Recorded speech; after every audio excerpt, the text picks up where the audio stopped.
so much for having me here. I just love taking an active and engaging part in the process, the democratic process that we have here in our country. So, ladies and gentlemen, we are truly in for a special treat. It is my great joy to introduce our National Anthem performer, my daughter, Esther Avio. Esther is a sophomore at Texas A&M University, majoring in accounting with a minor in music. She has had the honor of performing the National Anthem at more than 25 political events and community events throughout North Texas. We are pleased to have her sing today in her new hometown of Brazos County. Please join me in giving her a warm welcome.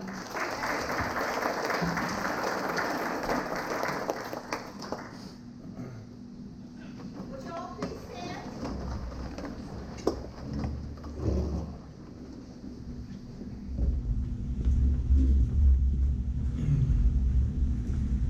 Oh, say, can you see by the dawn's early light what so proudly we hailed at the twilight's last gleam, whose broad stripes and bright stars through the perilous fight o'er the ramparts we watched, where so gallantly streamed, and the rockets' red glare, the bombs bursting in air, gave proof through the night that our flag was still there. Oh, say does that star-spangled banner yet wave o'er the land of the free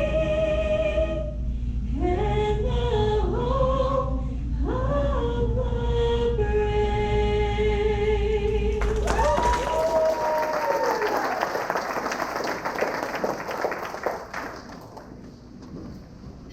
Candidates, would you please join me here?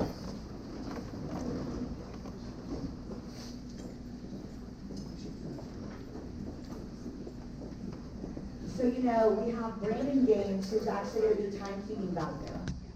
He's going to be timekeeping, and when he's counting down, it's just like if you're a trial lawyer. I don't know how many of you guys, I know we have at least 2. He's going to be counting down. When it says stop, we got to stop. I'm also going to have the time coming up here, okay? And Mirtha's going to definitely help me out here to get all these young gentlemen in order. Where's the judges? They know how to stop everybody. Yeah. When they say stop, we stop. Well, thank you to our candidates for being here, our community members, elected officials, board members, for taking the time to prepare all these questions and for this process. I'd like to read a quick Bible verse to set the tone for this forum. It's found in Romans 12:2. Do not be conformed to this world, but be transformed by the renewal of your mind, that by your testing you may discern what is the will of God, what is good and acceptable and perfect. So, gentlemen, please take your seats. This afternoon, ladies and gentlemen, your opportunity as a voter and lady, yeah, sorry about that, to hear directly from the candidates their values, priorities, and vision for our district. The goal is to have respectful conversation, get some clear answers, and have for us to have a better understanding of the choices before us. I have the honor to moderate this forum today, so as Maritza just stated, each candidate will get 3 minutes to start. Just walk over to that mic in the order that you're seated. We have our timers there. Please give them a round of applause for agreeing to do this. And with that, let's start with our first candidate. Would you please go to the mic? Thank you.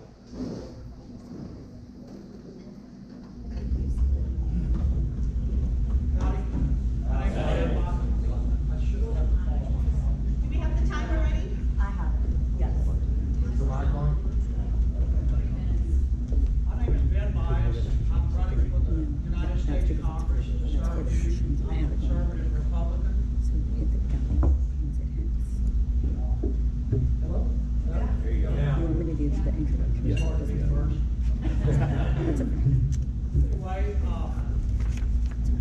My grandfather was in the Corps at Texas A&M before World War II.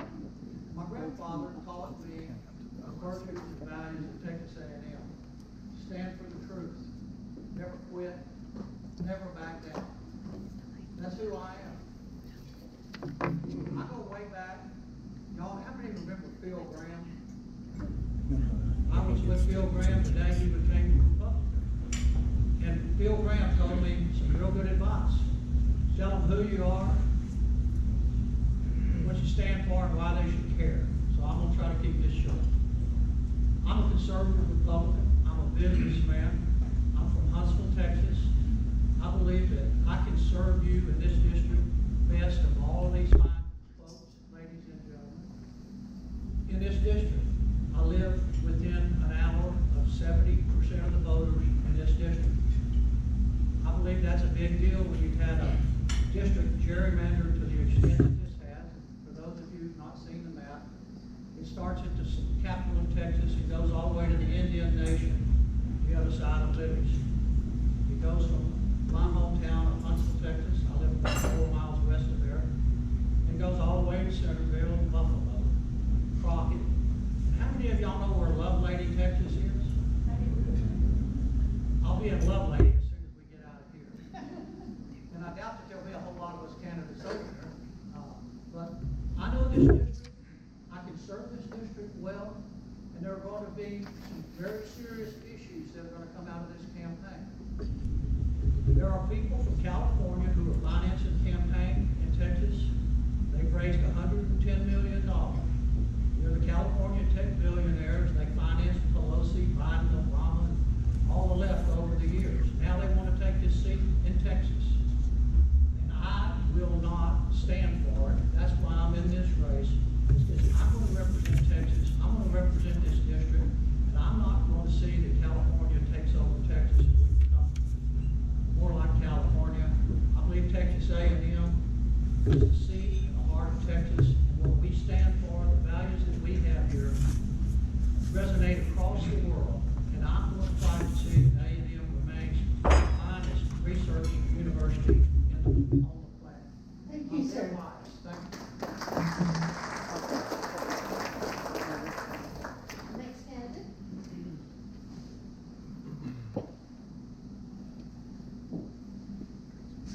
So this is my first time running for office, so I might not be as good as Ben, so I'll do my best. My name is Robert Brown. He was talking about over by Crockett, that's where I live. Before that, I actually lived in Polk County, but I got married last year, and we all do what the boss says, right? So I moved over to Houston County. And now I kind of have a third home county over here. My mother-in-law lives in Centerville now. So the reason I decided I was going to run is because after the last election, after Trump finally got put back in office, I was watching what all the Republicans were saying, and I didn't see anybody really talking about or find any of the things that he was just elected to do. And so actually in November of 24 is when I originally filed to run for office.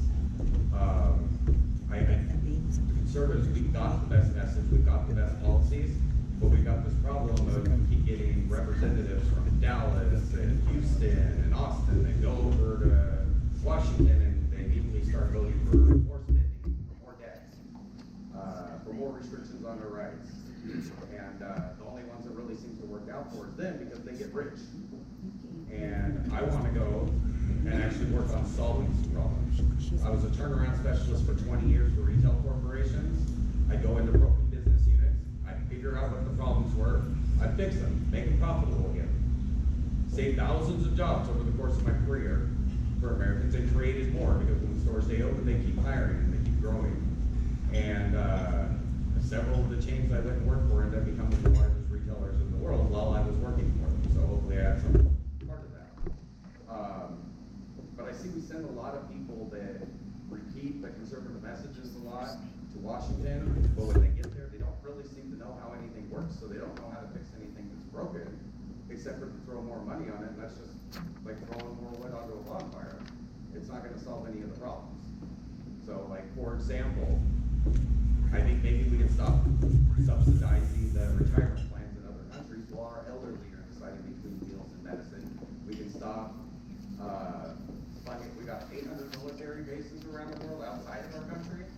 one country pays 15% of that cost, and that's too bad.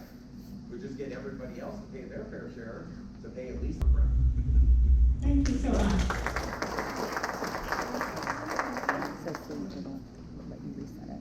But you don't need to do it now because I'm just doing it with this. My name is Jeremy Story. Let me do this.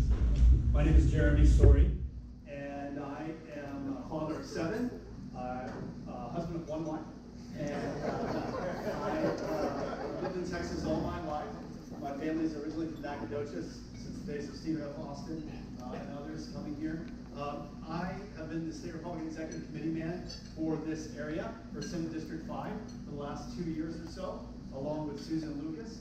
Also, I have been our state chaplain of the Republican Party of Texas before that for about 4.5 years under several different chairmen of the party.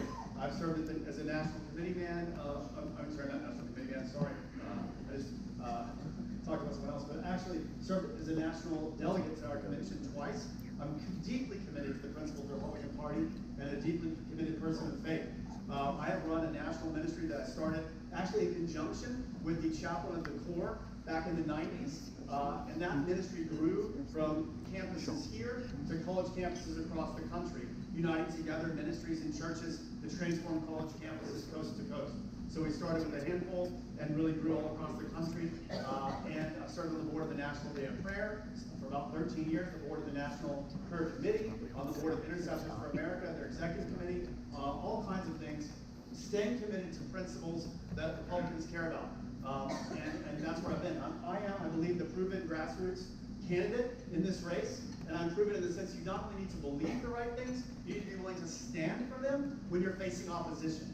I've faced all kinds of opposition all over the country, not only on college campuses, but also in the political party that we're talking about here today, the Republican Party, and even from opposition. I even stood up to a school board in Williamson County when I lived there. I don't live there anymore, but when I lived there, I stood up to a school board who the superintendent had abused a principal, gotten her pregnant, and then threatened to kill his own child by hitting her so that he could cover it up. And when she came to me to ask for help as a local pastoral leader who was outspoken, I said yes, even though it was hard.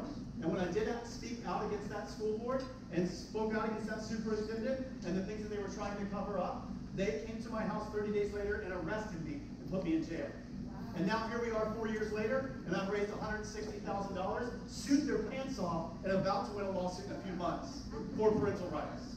So when I say I'm going to do something, or I believe in something, I mean it all the way to the point of jail. I mean it all the way to the point of facing opposition, being unpopular. I've dealt with all that. I'm a fiscally conservative person. I'm also for religious freedom across this country. I believe that we need to make sure that we are dedicated to our Christian values, our conservative values. We have a $38 trillion debt, a $9 trillion budget. We must do something about that. It's 124%. 124% the debt to equity ratio, if you will, our GDP versus our debt right now.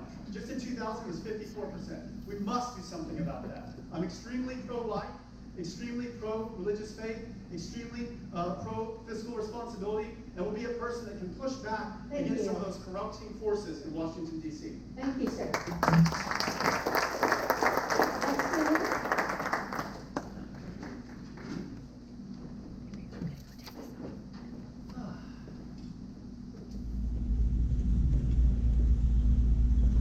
So my name is Hawbaker.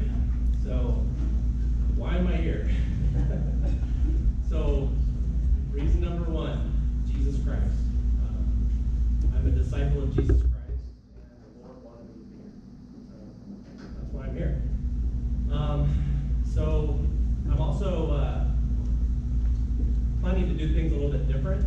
So as a software engineer, I can build applications that will allow you to directly register your concerns directly with me, and then I'll be able to take those issues and bring them all the way to the top, and then rank them, and then form committees around each issue so that we have a dedicated force working on the exact issues you care about.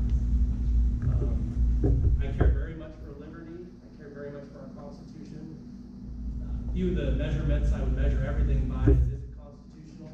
Does it protect our liberties? Does it bring power and authority back to the state of Texas? And if the answer is yes to all of those, I may support that.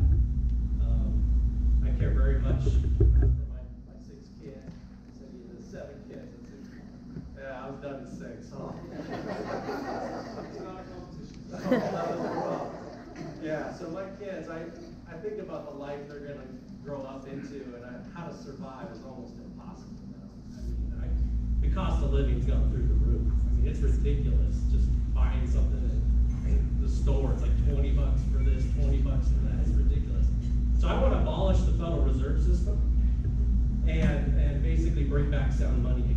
And I know Texas has made some strides in that area, but I want to reestablish that. I also want to protect election integrity, because without fair and honest elections, we don't have anything. We've lost everything. So I believe very strongly in free speech, and I believe very strongly in standing up against other nations. I believe in taking all the foreign aid and bringing it back home, and keeping our money here at home, cutting the spending drastically, but also carefully too. You know, like, I kind of want to find ways to transition public sector workers back to the private sector in a responsible manner.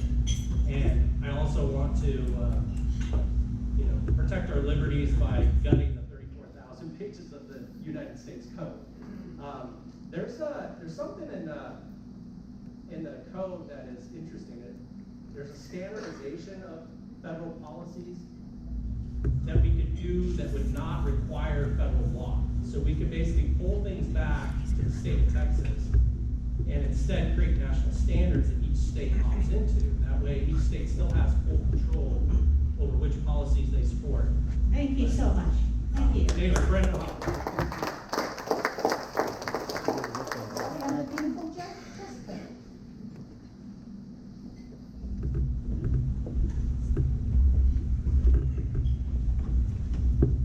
Howdy. Howdy. I'm Jessica Karlsruher, one of the candidates for Texas Congressional District 10. And I am running for Congress because I want to help the president continue his America First agenda of making America great again. And that is making us financially healthy again. You know, as I travel around the district, I see that much of these communities are built on small businesses. And what we're currently seeing is that the self-employed, single parent, and hourly worker are being suffocated. We are stealing the American dream from our future. And that includes my children and their contemporaries.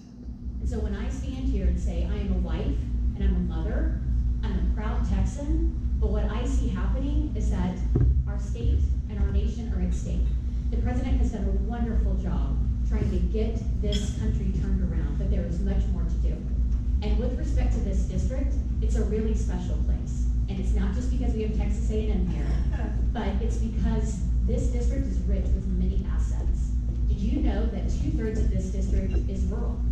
And we have the largest forestry, paper milling, and what is the other one I'm blanking? And well, water for one, but it is rich with assets, and that is so critical to our state. That's critical to jobs. There is ecotourism in many parts of the state.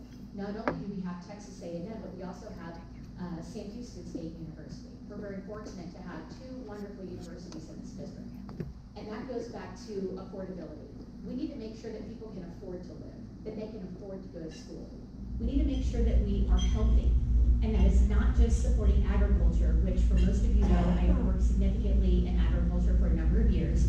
But one of the things I've discovered on this campaign trail is that we have an issue with mental health. We have mental health with our veterans that we so dearly care about. We have mental health with our farmers. And just rural Texas overall is known for having mental health issues. And so when we're looking at making America healthy, it's lifting up our agriculture, but also making sure that our communities are taken care of. You know, making sure that we stay the leader of energy in Texas and the nation. And it's good old-fashioned oil and gas. We're going to need all of it because we have a consumption problem, but we definitely need to make sure that energy and oil and gas are number one. But most of all, we need to make sure that we keep Texas, Texas. And I want to go represent you and be your voice in Washington. And most importantly, keep DC out of Texas. Thank you.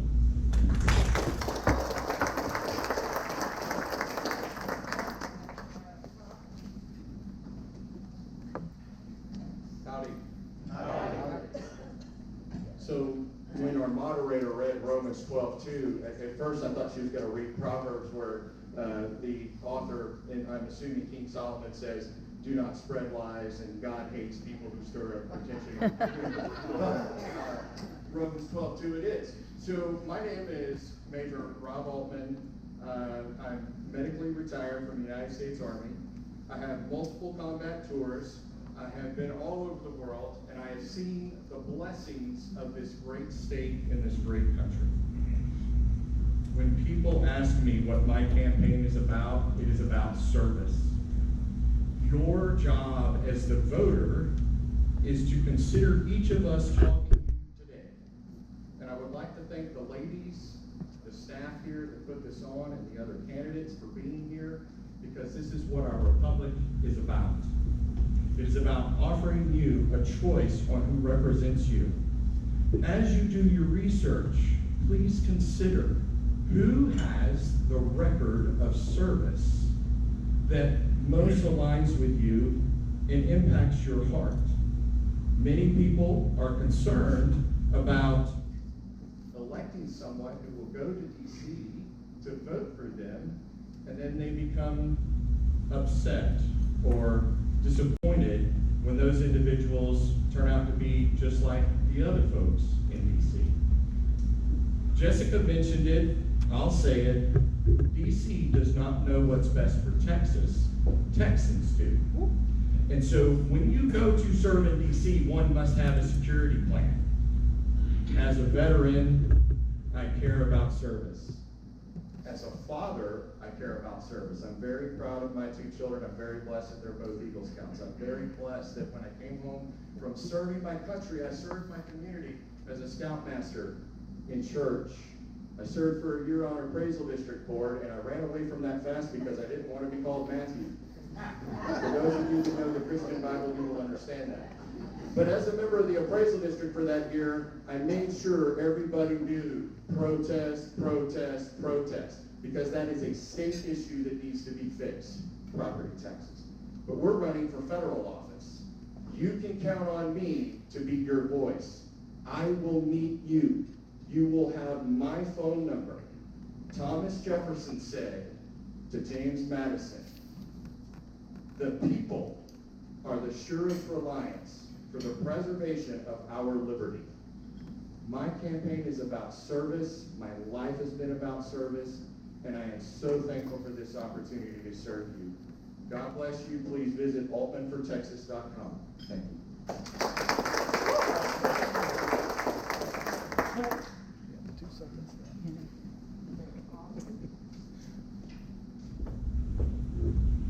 Howdy. Howdy. Well, I'm Chris Gober. I am the proven conservative candidate running for Congress in Texas 10. I'm also the only candidate who has been endorsed by President Trump to advance his America First agenda. We only have a couple minutes here. I'm going to try to give you a glimpse of why President Trump calls me his MAGA warrior and someone who will work tirelessly and never let you down. If I'll give you a quick background, I am a devoted Christian. I am a husband of nearly 18 years, also with one wife. Father of 2 teenage daughters, pray for me. I'm a member of the Fighting Texas Angel class of 2001. And I'm a 7th generation who was raised in small rural towns of Karlsruher. We're talking population 700, population 8,000, rural roots. And my entire career has been devoted to advancing conservative causes and fighting conservative fights.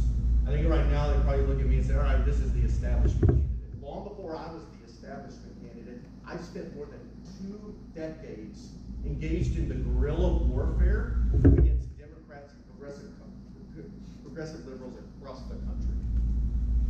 That's why I'm running the candidate right now. And I'm running for Congress because President Trump, now more than ever, needs people in Washington, D.C. who not only know how to fight, but actually know how to win. And that's what I've done. And the thing is, through all of this, you'll largely hear pretty much all of us say the same thing. We probably have almost identical alignment on a lot of these issues. It's really your job. Your job as a voter is to determine who is going to walk the talk. And I tell you this, past performance is the best predictor of future behavior. And so what I would ask you as a voter is to ask everybody up here. You say you're gonna fight for President Trump. What have you done to fight for President Trump before you announced your run for Congress? You're gonna fight for conservative causes? What have you done? What have you done to fight for conservative causes before you became a candidate for office? I'm happy to have a conversation with you and let you put me to that test, because we can talk all day. Last thing I'll say, obviously, I had the endorsement of President Trump, of now Congressman McCall to replace him in Congress, of Governor Abbott, of Mayor Bobby Gutierrez here and Mayor, others. But that doesn't matter, because in the same sense, because I'm here to earn your endorsement. You're the voter, you're the endorsement that matters. So here's how I end this. I'm Chris Gober. I'm asking for your trust. I'm asking for your vote. And when Donald Trump says that I'll never let you down, Thank you. should believe it. Thank you so much. Scott?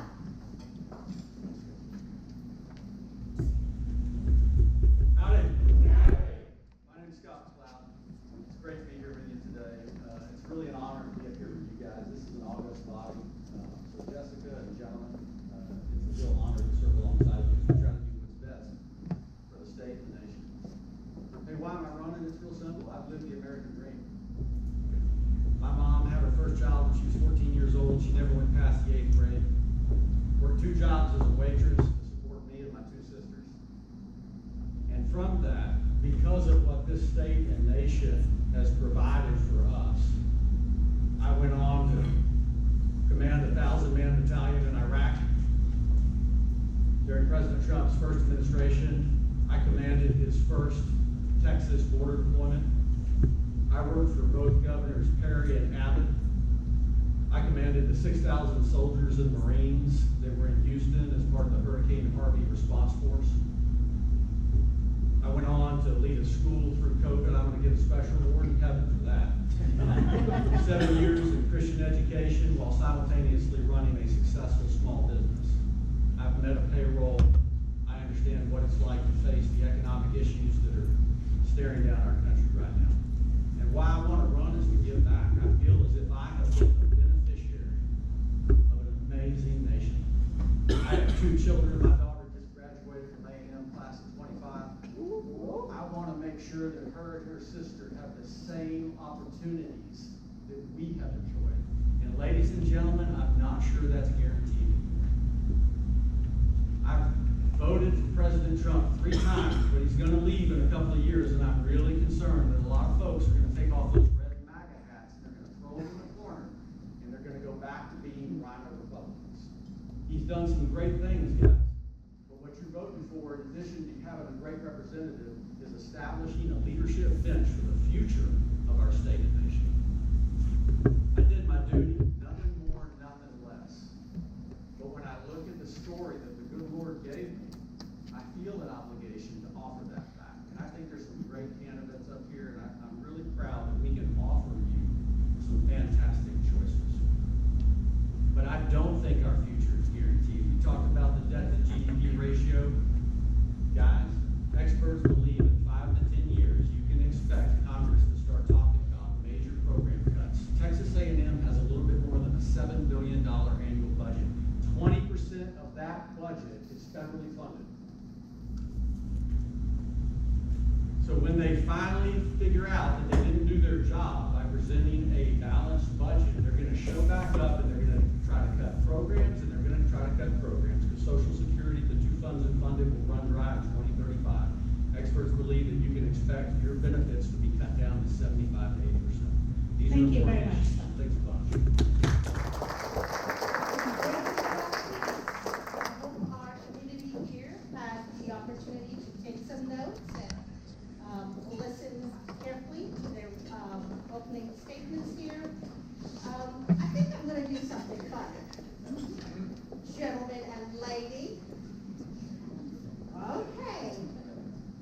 Take something from the hat. No. We're just going to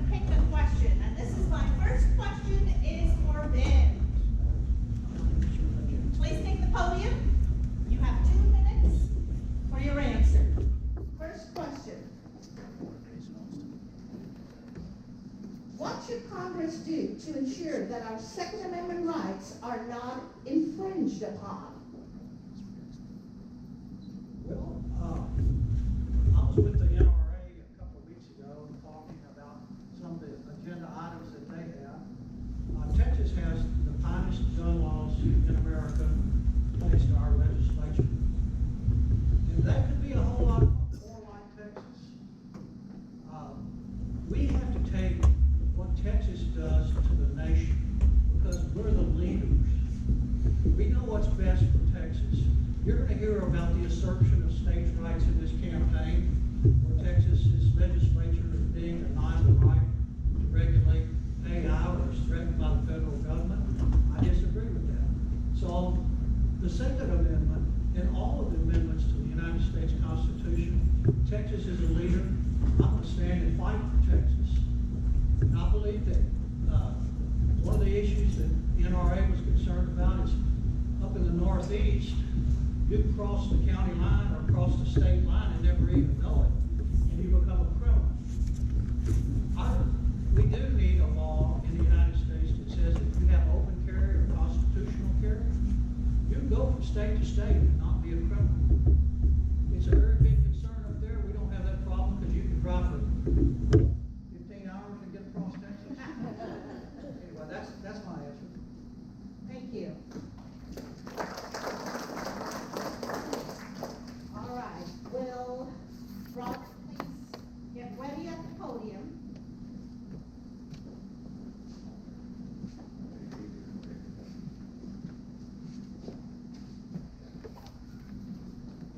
All right, are we ready there? The question to you, sir, is, should federal funding be denied to educational institutions that undermine parental authority? How many of y'all are on board with that? If yes, how can this be enforced? Okay, well, so I have kind of an issue in general with the federal government funding the state schools, because every time you let the government fund anything, they're going to get involved in it. So I think we could just get them out of it to begin with. But I think we really, at the national level, we've got a Bill of Rights. It's way past time for us to have a parental Bill of Rights. There's no way at any time any school should ever do anything or teach anything to our kids or support any behavior by our kids without the consent and informed consent of the parents. Some of the things that they're doing are crazy, like in California, like literally taking the parents' decisions out of medical treatment even. And yeah, it's got to stop. We need a national parental Bill of Rights, and we need to just cut off all of the federal spending. That's more of a budget issue.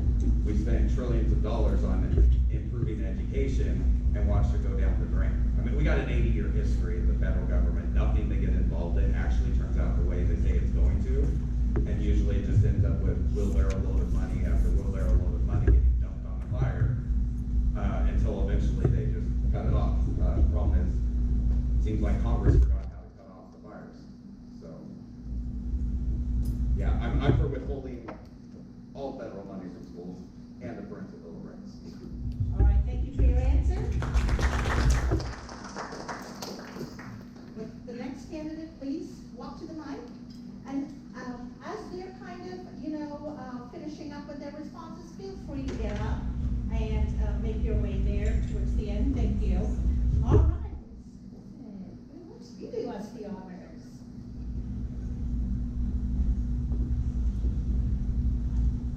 So the question for you, sir, is, we have seen Republicans campaign as conservatives, but vote differently once elected. What can you point to that shows you will govern as a conservative and not just campaign as one? Oh, that's great. I love that question. Thank you. Well, Susan can point to this. We served together in SREC. She'll tell you that I'm probably one of the most conservative SREC members out there, and I have been one of the most outspoken and effective in passing resolutions to the SREC to hold our own Texas legislators accountable to their Republican priorities and principles. And I've faced all kinds of opposition to do so, but I have successfully done so with resolution after resolution and activity after activity that's supported by probably the grand majority, actually more than the grand majority, usually about, mine is about 10 people or so on the SREC. So I have experience in doing that. personally, I shared with you how I stood up against the school board, even to the point of going to jail. I promise you, because of my faith in Christ, because of my faith in the Lord, and walk with Him, life is too short to be corrupted by Washington, D.C. I have faced all kinds of difficulty across this country. I've dealt with all kinds of different people on college campuses, all kinds of people in business, and I promise you that not a bit of it has ever corrupted me. And it's not going to corrupt me there. I'm not changing. Life is too short for that. It will not happen. I'll promise you this. I will be one of the most bold United States representatives that you have ever seen. And I will speak out, and I will be clear, and I will be effective. I'm not just a person of voice, I'm also a person of action. I've done that at SREC. In fact, I don't have it here today, but I have another pen that I wear. I'm one of the few members of the SREC that won the Legislative Priorities pen in terms of my advocacy at the Texas Legislature effectively for things that matter to Republicans. I was on the Legislative Priorities Committee, and they awarded that to me and a few other members of the SREC, and I'm one of the few people that actually earned that. And I have effectively lobbied, for example, the transgender ban in Texas. I lobbied for that for 3 years before we saw that happen, and I was very effective in getting certain people elected that helped that happen in our state, that we wouldn't have transgender surgeries on children. All kinds of other things in our state I have advocated for, and I will stand for. No matter what any lobbyist says, no matter what any money tries to be given to me. In fact, if people want to give me money to try to get me to do something that I don't want to do, I will get it. I won't take it. I just won't take it. So that doesn't happen with me, and it won't happen no matter what's going on. Also, I believe term limits will be effective as well. Thank you. All right, we have Brandon for the next question. Do you support federal protections for the unborn? Or do you believe this should remain a states' rights issue? Yeah, I think it should be a states' rights issue, honestly. I kind of agree with President Trump on that. I believe in a couple of the exceptions, right? Like if the mother's life is in danger, for example, I believe she has a right to protect her own life too. So I do believe in that. So I think the states are best suited for it, and I also believe in the 10th Amendment, which if it's not mentioned in the Constitution, it's allowed to be left to the states. Thank you for your response.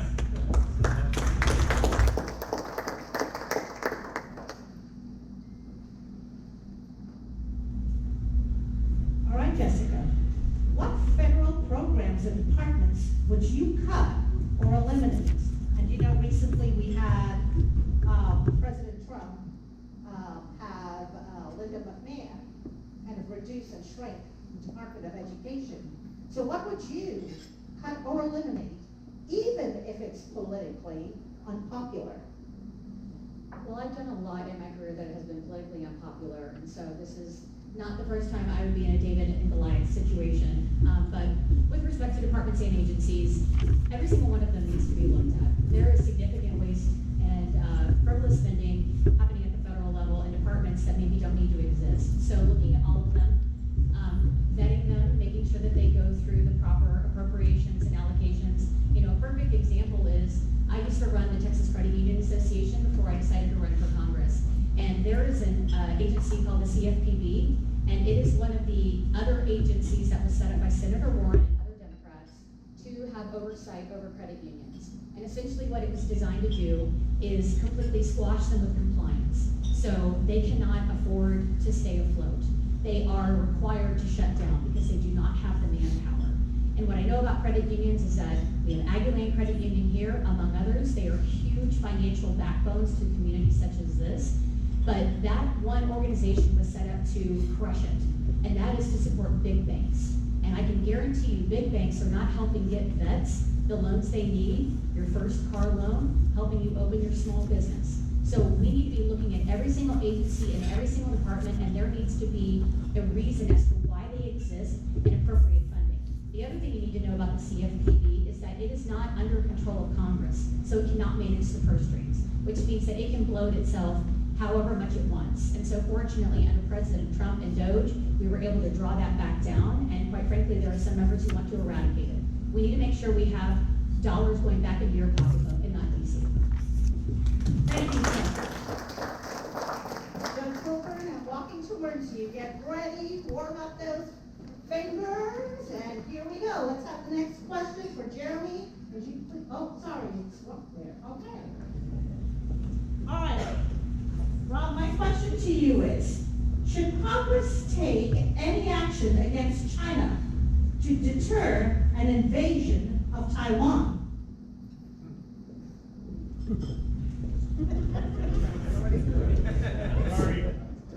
Yes. That's a tough one. I'm going to go ahead and take the remainder of my time.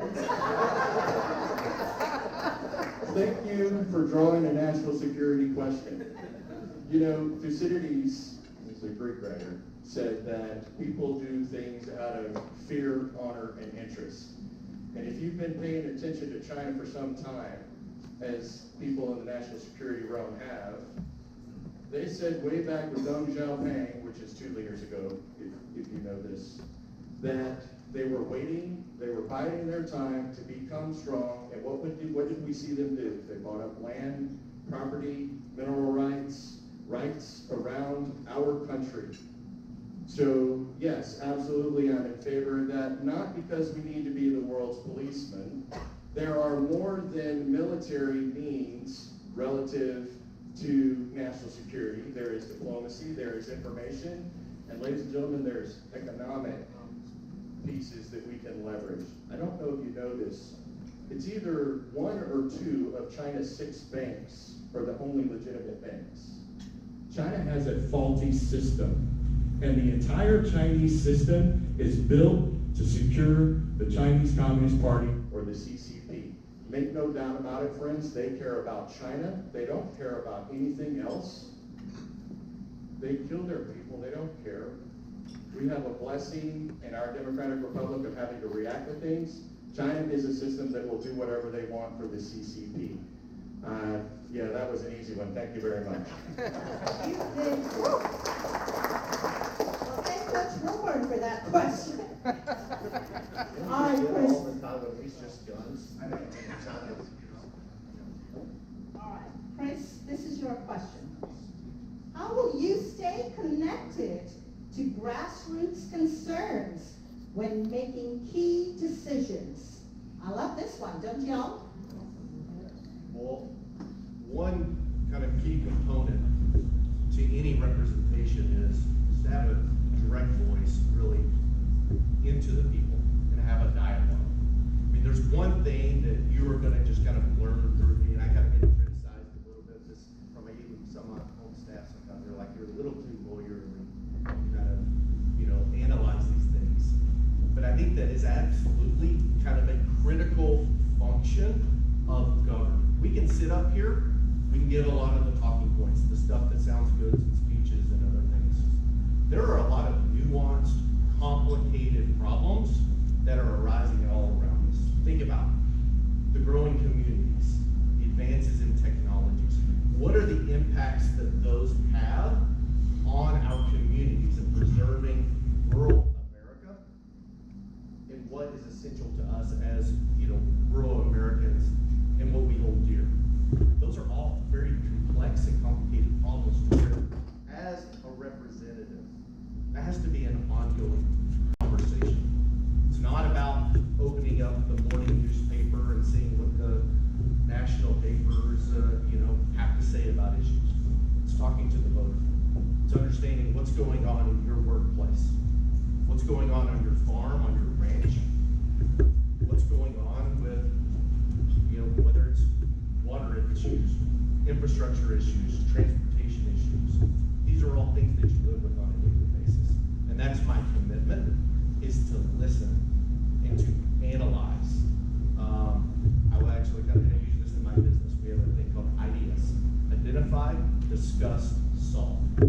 That's my commitment to you.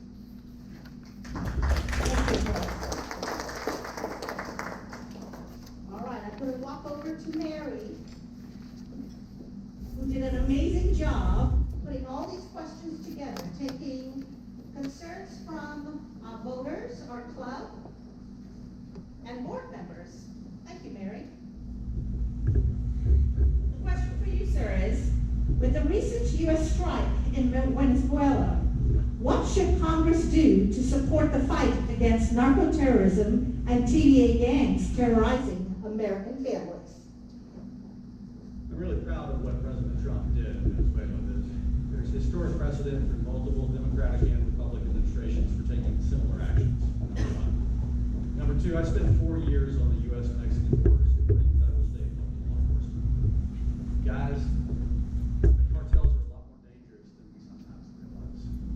You know, when everybody else went global, so did they. Now we call them transnational criminal organizations. They are a threat to our state. We are a border state. So what President Trump has done is sent a clear message that we are not going to allow an entire nation state to act as a sanctuary for drug cartels, nor will we allow our enemies such as Hezbollah and Iran and even China to freely use some of the largest oil reserves that exist in the world, which is Venezuela, for their ends. Guys, that's our backyard. There's a reason there was a Cuban Missile Crisis. So I think what President Trump has done is sent a clear message, and he has reinvigorated our national security strategy that under Democratic presidents like Biden and Obama slipped when our enemies started thinking that the United States no longer had the backbone to reach out and touch them. He has brought deterrence back into our national security strategy. We need that. At the Army War College, we study China. We study these other nations. I don't think the Chinese are ever going to sail into the Gulf of America and try to invade Galveston Island. I do think they'll try to take Taiwan if there's a weaker president. But they wake up every morning trying to steal our technology and undermine our economy and undermine our nation. And he sent a clear message to them. The Western Hemisphere is off limits. Thank you, sir. So that concludes our first round. We have another round to go through. Aren't y'all so excited, thrilled that we have great candidates that for one team, and we know that we have a strong bench here to go after and keep the Democrats at bay. So with that, we'll start our second round. Ben, this is your question. Based on the recent rise in Islamization efforts across our nation, including Texas, what is your position on balancing freedom of religion with the preservation of Western civilization? Well, I'm a Christian. I believe that we need to defend religious liberty, not just in the United States, but around the world. We know from experience that our Lord brings peace and is the God of love. And these things are vitally important amongst us candidates. We're all here for the same reason. We have to stop the persecution of Christians and anybody of any religion for what they believe around the world. I'm in this campaign because I believe that we have a commander-in-chief who I fought for and supported for years, who does the right thing and defends religious liberty across the globe. He has shown tremendous resolve, as you pointed out. And when a president and a Congress backs him up, we can make a difference in the lives of the entire world, and we can defeat the godless communists of China. We can defeat the godless communists from around the world. And I believe they'll cave in of their own power if we persevere and stand strong. So I pray that our Lord will lead us and guide us and direct us in loving our fellow man, following the first commandment that Jesus Christ gave us. Love the Lord God with all your heart and soul and mind, and love your neighbor as yourself. So that's what I stand on, and I'm sure most of us do. Thank you very much. We know that we've been seeing this topic in the news. We've been seeing this across our nation. So definitely we need strong conservative leaders who are unafraid and unashamed Don't be afraid, that's what scripture says, yes. All right, so we have Robert here at the podium. What is your view on the president's use of tariffs? I think he's a little light on it. And what I mean by that is, like, if we got a foreign producer that produces an item at $10 cost to them, and producing it here costs $50, giving them a 10% tariff to match the 10% tariff on us doesn't stop them from just eating that cost and still shipping it to our country. If we want to stop China's imports coming in here, we need to hit them with 90% tariff so they can't price them cheaper than our goods. And I think as far as the tariff issue with Europe, I mean, we heard all the European leaders say that the tariffs are like acts of war. Well, since they've all got tariffs against us, should we just normally get rid of their tariffs before we pull out of NATO? Because by your own words, these are acts of war against your own allies. Pretty easy to get rid of those tariffs. But yeah, across the rest of the world and the developing world where they do everything they can to block us exporting to those countries, the problem with the tariffs is just retaliating with the same tariff doesn't work. You have to jack up the tariff so high that they're not able to export anything into the United States, and then they will change their tariffs real quick. If you want to just make it a driver for another source of revenue, I don't really want to use that way because we already know we can't trust the government to spend money properly. So I'd rather jack them up so high they can't export into the country and just end the whole process the first time around.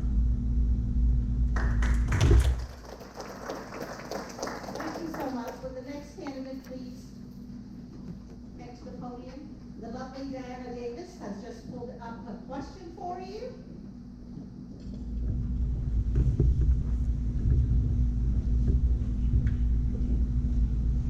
And the question is, do you agree that there should be term limits in Congress? Yes, 100%. Great question. Yeah, great question, Sam, and great question, everyone whoever wrote that.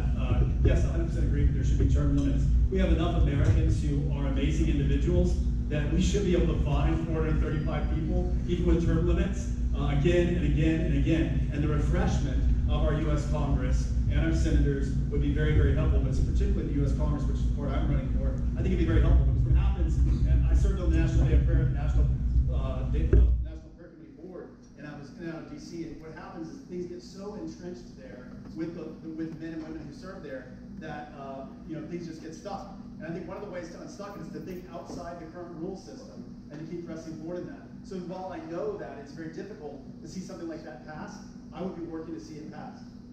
Flat out. I think that that's very, very, very important that we do that. And I also don't think it's just a pie in the sky thing. I've had all kinds of things in my life where people have said, you can't do that, that won't work, that's not the way it works, that's not how things happen. Like, for example, across the campus, across the country on college campuses, and seeing a significant amount of change in major cities across our country on college campuses, and getting people to work together that people said would never work together. And I do believe that we can see term limits. I also have experience, was asked in this case, what have you done for Trump? How can you back up the things you're saying?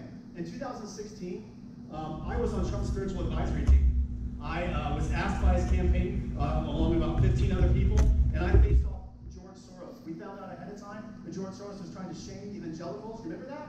And Christians, into not voting for Mr. Trump, or then Mr. Trump, not President Trump.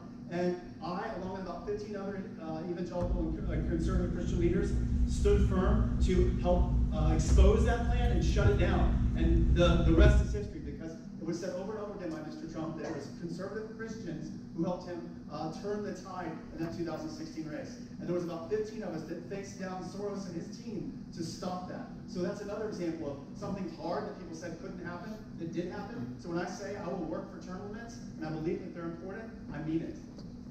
Thank you so much. Thank you. All right, Alexis, you're up.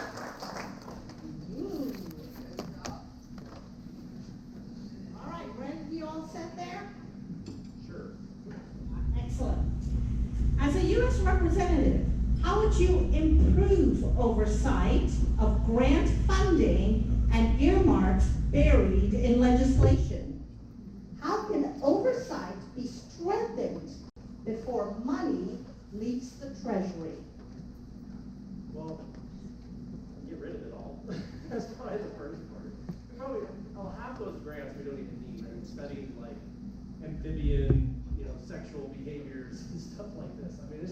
it's crazy the kind of grants that we've given. But to the root issue, how do we get these out of the bills, right? Like pork legislation filling these bills. I think if we were to pass a law where, you cannot have appropriations bill passed with pieces of the legislation that only benefit one state, then what would happen is that's no longer an option for any legislator. A federal legislator should focus on federal issues only, and the rest should all go back to the states. So I think if we were to set up a rule structure like that when we're passing bills, then it's no longer a temptation for different politicians to try to sneak this and sneak that in and try to squeeze it. And that's one of the reasons we have 34,000 pages of the United States Code. So I think that's one strategy for that, because right now it's like get this bare majority, and then shoving all this stuff through these appropriations bills is one of the reasons we keep getting omnibus bills, right? I want to get us back to doing isolated, very, very narrow bills that are dedicated exactly to the purpose for which the bill was created. And that's it, right? We just pass those bills, one at a time, individual at a time, and we just have a list of bills that Americans care for and go through it one at a time. And it's like everybody's like, well, the Democrats will never support that, or they'll never agree to that. It's like, I don't believe that. I think there are some things you can get bipartisan support on. And if you can't, it's probably bad anyways, So it may take some work and getting used to get everybody accustomed to doing smaller individual bills, but it'll stop the package deal. Thank you very much. Well, our candidates are doing fabulous. Would y'all give them a round of applause? Thank you. Thank you so much. All right, Jessica, I'm going to draw your question. Let's see what we have here. Would you favor abolishing federal agencies whose existence Congress cannot constitutionally justify? Yes, and that actually speaks to the previous question that I had received. It's really important that we make sure, like I've said before, that DC stays out of Texas. And really the point of being a representative in Congress is to make sure that your voice is heard. And so much of what we've seen is that even at the state level, the erosion of local control has gone away from you. And so it's really critical that we make sure that you are the boss, we are the representatives. And so with that, it is making sure that anything that is established, it's doing what it's supposed to. And anything that is erroneous, it goes away. Thank you. All right, Rob.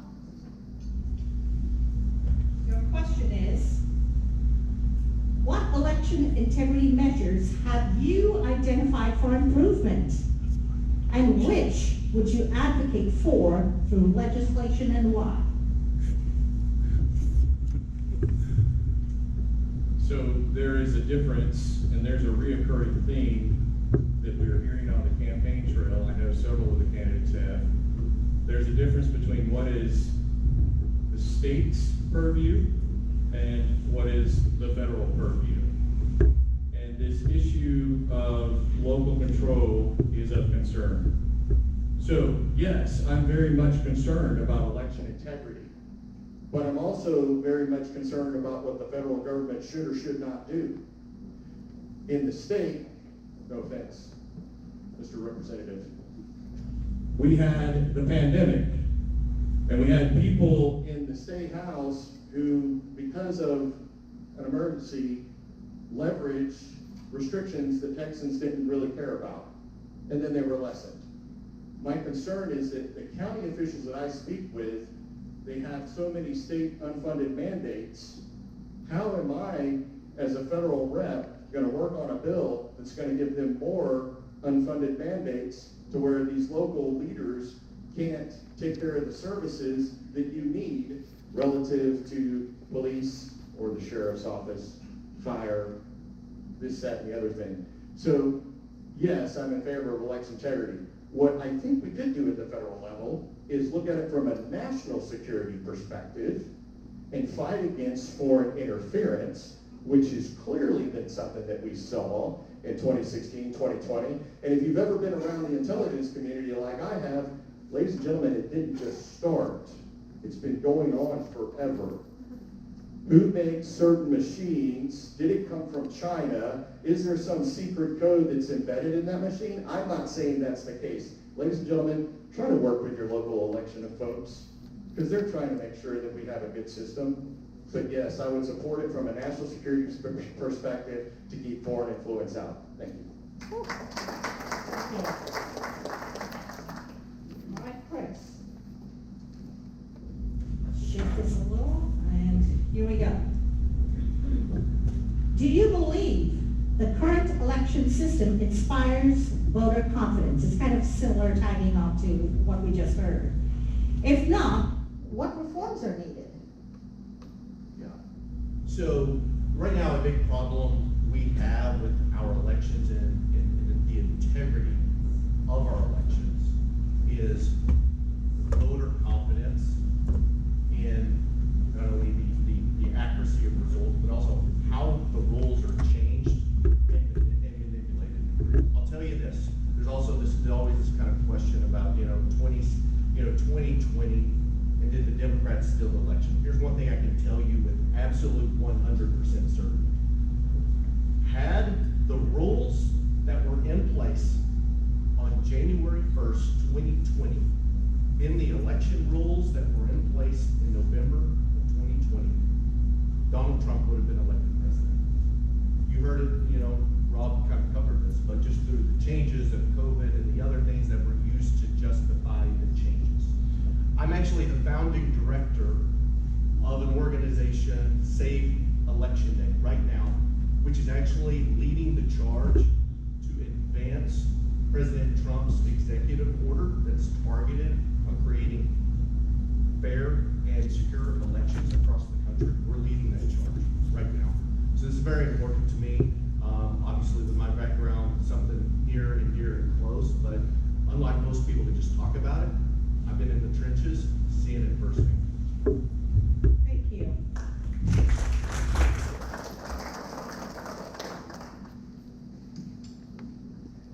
All right, Scott, your question. What should Congress do to prevent the reoccurring fiasco of government shutdowns? How many of y'all are with me here? So, yeah, I've lived through multiple government shutdowns. I think what's so incredibly frustrating for all of us is we understand that one of the primary purposes of Congress is to raise taxes and present a budget to the executive branch, Article 1 of the United States Constitution. The failure to do that is an abrogation of one of their most important responsibilities to our nation, number one. Number two, it's a game, guys. It's a game, because what they end up doing, they shut it down because they know that they're going to pay the government employees later. And so this has become a bit of a game. So, as a guy who's lived under it, who's actually been through multiple shutdowns, I think it's case example number one of the dysfunction from folks who have lost connection with the way we live. They're doing things Monday through Friday that we would never be allowed to do in our private companies or our private schools or our private neighborhoods. They're living in a way that's not in alignment with the way we live as normal Americans. And they're playing games with the United States government. And so no, I'm not supportive of it at all. Period. Good. Thank you. With our candidates, thank you to each candidate for stepping forward to serve CD10. Leadership is a calling, and we are grateful to those who answer it. As Republicans, we believe